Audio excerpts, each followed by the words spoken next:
रुक जाओ। एक सेकंड के लिए अपना रेज्यूमे साइड में रखो और मेरी बात ध्यान से सुनो। अगर 2026 में फाइनेंशियल मार्केट में जॉब ढूंढ रहे हो और ये मानते हो कि बीकॉम या एमबीए की डिग्री के बेस के ऊपर आपको फाइनेंशियल मार्केट में जॉब मिल जाएगी, तो आप बहुत गलत हो। क्योंकि अब सिनेरियोस चेंज हो चुके हैं। मैंने गिफ्ट सिटी और मुंबई, जहाँ पे अभी सबसे हाईएस्ट डिमांड है फाइनेंशियल मार्केट के जो भी प्रोफेशनल्स है उनकी, वहाँ मैंने एचआरस पे कॉल किया, बात की, और मैंने कई सारे जो जॉब पोस्टिंग होती है उनको एनालाइज किया, और वन थिंग मुझे कॉमन मिली, वहाँ पे है एनआईएसएम। जी हाँ दोस्तों, चाहे आपके पास बीकॉम की डिग्री हो, एमबीए की डिग्री हो, कुछ भी हो, बट एक चीज़ अभी मैंडेटरी है, वो है एनआईएसएम सर्टिफिकेशन। देखिए, बीकॉम और एमबीए ये डिग्रियां तो चाहिए ही चाहिए, क्योंकि इनके बिना, वो भी एक रिक्वायरमेंट है कि आपके पास ग्रेजुएशन और पोस्ट ग्रेजुएशन होना चाहिए, तभी आप सर्टेन जॉब्स कर सकते हो इन फाइनेंशियल मार्केट एज पर SEBI rules. But NISM certificate एक मेजर रोल प्ले करता है। एक कैंडिडेट जिसके पास नहीं है एनआईएसएम सर्टिफिकेट और एक कैंडिडेट जिसके पास है, तो ये कुछ सिनारियोज है जिसके कारण आपके जॉब लगने के चांसेस बहुत हाई हो जाएंगे 2026 में, क्योंकि ये सब मैंडेटरी सर्टिफिकेट्स है। बिकॉज इसके बिना आप जॉब नहीं कर सकते और सामने वाला कोई बंदा हायर भी नहीं कर सकता जिसके पास ये सर्टिफिकेट नहीं है, क्योंकि वो लीगली उसको वो वर्क करने दे भी नहीं सकता। टॉप 5 एग्जाम्स की लिस्ट देने से पहले ये समझते हैं कि ये एग्जाम्स और ये सर्टिफिकेट्स इतने ज़रूरी क्यों बना दिए हैं सेबी ने। 2025 का डेटा शो करता है कि रिटेल इन्वेस्टर्स की इंडिया में बाढ़ आ चुकी है। मतलब बहुत सारे इन्वेस्टर आप देखोगे एसआईपी करने लगे हैं। तो इस वजह से क्या हुआ है कि बैंकर्स हैं, जो ब्रोकरेज हाउसेस है, उनको भी हायर करने पड़ रहे हैं ऐसे लोग जो फाइनेंशियल मार्केट में प्रोफेशनल्स है। बट सेबी ऐसे ही किसी को रिलेशनशिप मैनेजर या डीलर बनने नहीं दे सकती, क्योंकि ये एक रिस्की वर्क है और इसमें क्लाइंट का पैसा जुड़ा हुआ होता है। तो दैट्स वाई सेबी ने एक इनिशिएटिव शुरू किया एनआईएसएम से, जिससे कि कोई भी बंदा अगर सिक्योरिटीज मार्केट में वर्क करना चाहता है तो उसको मैंडेटरी ये एनआईएसएम सर्टिफिकेट्स क्लियर करने होंगे, जिससे कि सेबी को पता चल सके कि ये बंदे को बेसिक नॉलेज है, इसको ये वर्क दिया जा सकता है। तो that's why SEBI created this ecosystem in which you have to mandatorily give NISM certificates। तो चलिए जानते हैं एक एक करके कौन से सर्टिफिकेट्स किस वर्क के लिए ज़्यादा ज़रूरी है और कौन से सर्टिफिकेट्स आपको पहले क्लियर करने चाहिए, जिससे कि आपके जॉब की गारंटी मिल सके आपको, कि मतलब आपके चांसेस बहुत हाई हो जाए कि आपको ये बेसिक लेवल की जॉब तो मिल ही जाएगी एज अ ट्रेडर या फिर एज अ रिसर्च एनालिस्ट या फिर एज अ रिलेशनशिप मैनेजर। तो सबसे पहले देखते हैं द ट्रेडर्स लाइसेंस, जो कि है एनआईएसएम इक्विटी डेरिवेटिव सीरीज 8। तो अगर इसकी बात करें तो ये किन लोगों के लिए है? अगर आप डीलिंग रूम में बैठना चाहते हो, क्लाइंट के ऑर्डर पंच करना चाहते हो, या फिर आप एज अ ट्रेडर वर्क करना चाहते हो किसी प्रोप्राइटरी फर्म में, या फिर एज अ आर्बिट्राइजर, जिसमें कैलेंडर स्प्रेड जैसी स्ट्रेटेजी हो गई, कन्वर्जन रिवर्जन हो गया, बटरफ्लाई हो गई, जिस स्ट्रेटेजी में आप ब्रोकरेज फर्म के पैसे यूज़ करके उनके ऊपर प्रॉफिट जनरेट करके ऐसे सैलरी के बेस में अर्न करना चाहते हो, या तो फिर प्रॉफिट शेयरिंग में अर्न करना चाहते हो, तो एनआईएसएम सीरीज 8 एक बेसिक रिक्वायरमेंट है।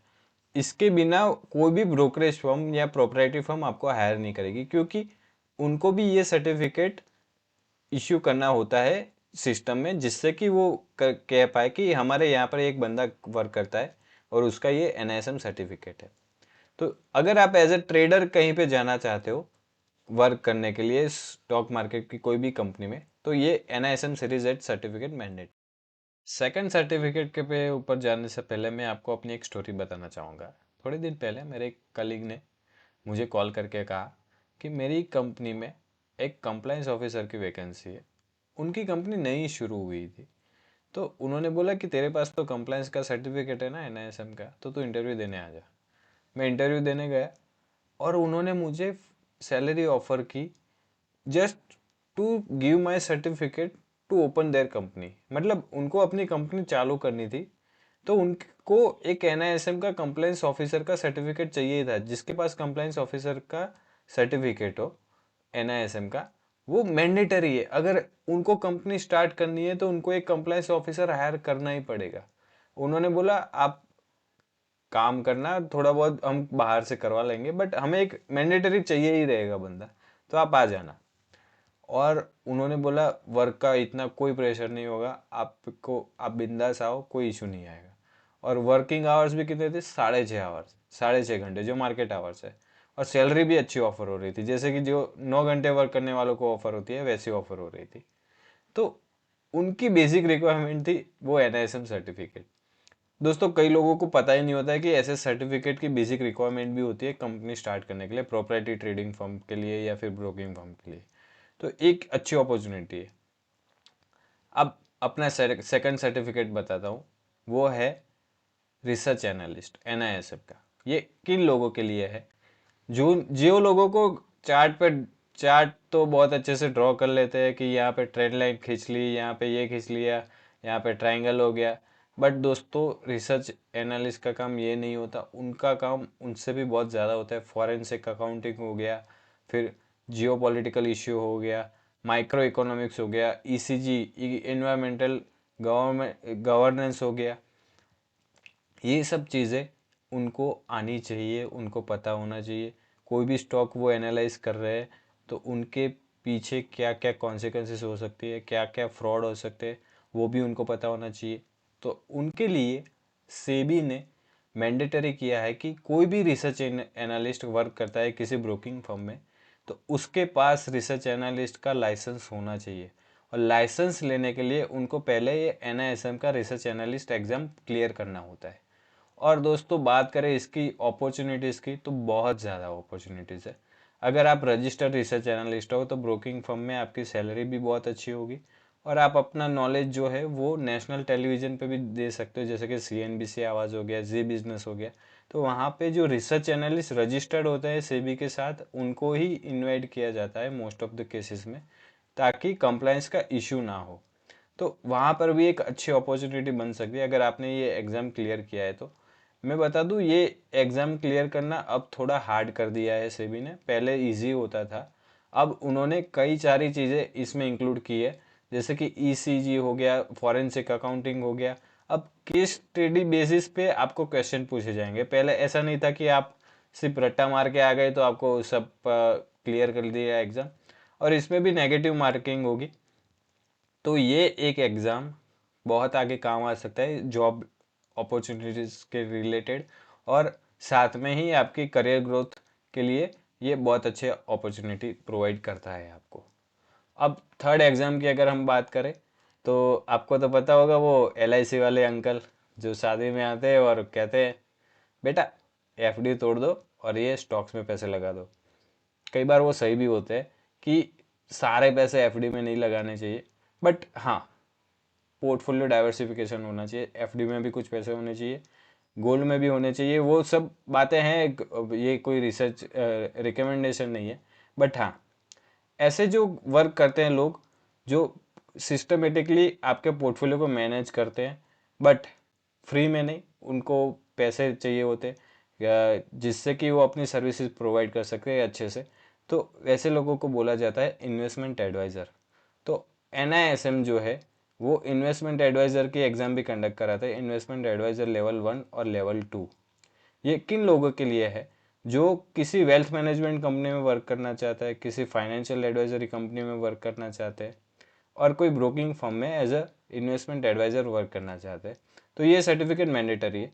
इसका फर्स्ट पार्ट क्लियर करके आप as a investment advisor work कर सकते हो, और अगर इसका सेकंड पार्ट क्लियर करते हो तो आप एक इंडिपेंडेंट इन्वेस्टमेंट एडवाइज़र के रूप में वर्क कर सकते हो। अगर हम चौथी एग्ज़ाम की बात करें तो आपको पता होगा वो सेल्समैन के कॉल आते हैं, म्यूचुअल फंड ले लो, म्यूचुअल फंड ले लो।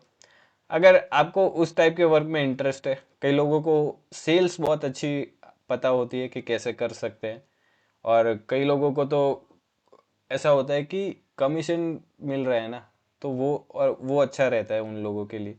और कई लोगों को होता है कि इतने हैवी एग्जाम में कैसे दूंगा, उनमें मैथमेटिक्स कैसे कर पाऊंगा, तो उन लोगों के लिए ये NISM म्यूचुअल फंड डिस्ट्रीब्यूटर बहुत ही ईजी है क्लियर करना एग्ज़ाम। और इसके बाद अपॉर्चुनिटीज़ बैंक में, ब्रोकिंग फर्म में ओपन हो जाती है एज अ रिलेशनशिप मैनेजर उनको, ताकि वो म्यूचुअल फंड डिस्ट्रीब्यूटर का वर्क कर सके।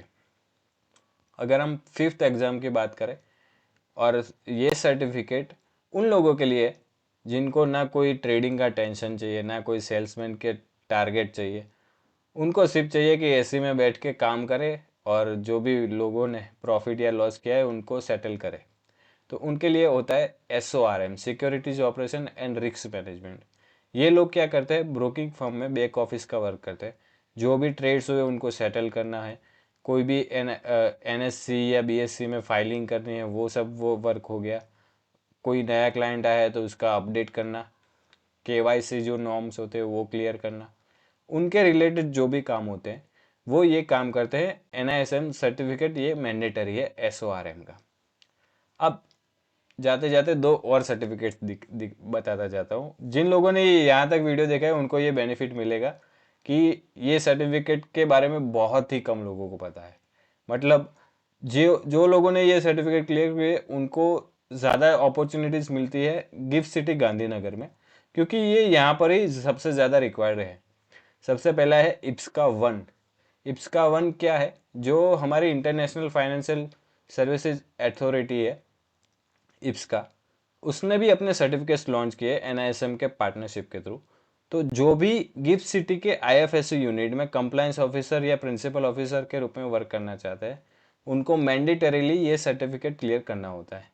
और एक मज़े की बात बताऊँ, अभी लिंक्डइन पे ऐसे पोस्ट आ रही है कि जिन लोगों ने IPSCA 1 क्लियर किया है उनको सिर्फ 3-4 महीने के लिए भी कंपनियां हायर करी है, और पैकेज कितना दे रही है पता है, मंथली 50,000 60,000। आपको लगेगा 50,000 60,000 किस लिए, वो लोग वहाँ जाके कुछ वर्क नहीं करते, सिर्फ ये सर्टिफिकेट ही चाहिए रहता है कंपनियों को, ताकि वो IPSCA के कंप्लायंस के रिगार्डिंग वर्क कर सके। तो कई लोगों को 3-4 महीने के लिए कंपनी शुरू करनी होती है तो तब चाहिए रहते हैं बंदे, तो तब वो उनको हायर करती है और अच्छी सैलरी प्रोवाइड करती है। तो ये सर्टिफिकेट भी बहुत ही भी कम लोगों के पास है, तो ये इसमें भी आपकी अपॉर्चुनिटी बन सकती है। और लास्ट सर्टिफिकेट मैं बताना चाहूँगा, NISM कंप्लायंस नॉन फंड। ये कंप्लायंस ऑफिसर के लिए बेसिक रिक्वायरमेंट है। मैंने आपको शुरू में एक स्टोरी बताई थी, मेरे एक फ्रेंड ने कहा था, मैंने ऐसे ही दे दिया था ये एग्ज़ाम। उसके बाद मुझे कई लिंक्डइन पे मैसेज आए थे, मैंने इसके पोस्ट डाली तब कि हमें कंप्लायंस ऑफिसर की रिक्वायरमेंट है। बट उस टाइम मैंने करियर नया शुरू किया था, तो उसके लिए बेसिक एक्सपीरियंस भी रिक्वायर्ड होता है 3 इयर्स का, अगर आपने पोस्ट ग्रेजुएट या LLB किया हुआ है तो उस टाइम मेरे पास नहीं था। बट इसके बाद भी एक्सपीरियंस हो आप, तो आपके लिए कंप्लायंस के डिपार्टमेंट में अपॉर्चुनिटीज़ ओपन हो जाती है। तो ये था वीडियो। अब ये वीडियो देखने के बाद इंस्टाग्राम रील्स स्क्रॉल करना मत। ये आप एक टारगेट बना सकते हो कि मैं 30 डेज में एक एग्ज़ाम क्लियर करूँगा। बहुत ही ईजी एग्ज़ाम्स होते हैं। ये आपके रेज्यूमे को एक अलग ही बूस्ट देती है। क्यों? क्योंकि बहुत सारे लोग जो होते हैं ना, वो सिर्फ NISM इक्विटी डेरिवेटिव करके सोचते हैं कि चलो ये तो बेसिक चाहिए होता है, मैंने क्लियर कर दिया, अब क्या चाहिए। बट नहीं दोस्तों, वो दूसरी अपॉर्चुनिटीज़ मिस कर लेते हैं अगर उनको कोई और डिपार्टमेंट में जॉब मिलती हो तो ये मस्ट डू सर्टिफिकेट्स थे। आपको कैसे लगे, आपको ये नॉलेज कैसे लगी, कमेंट सेक्शन में ज़रूर बताइएगा। वीडियो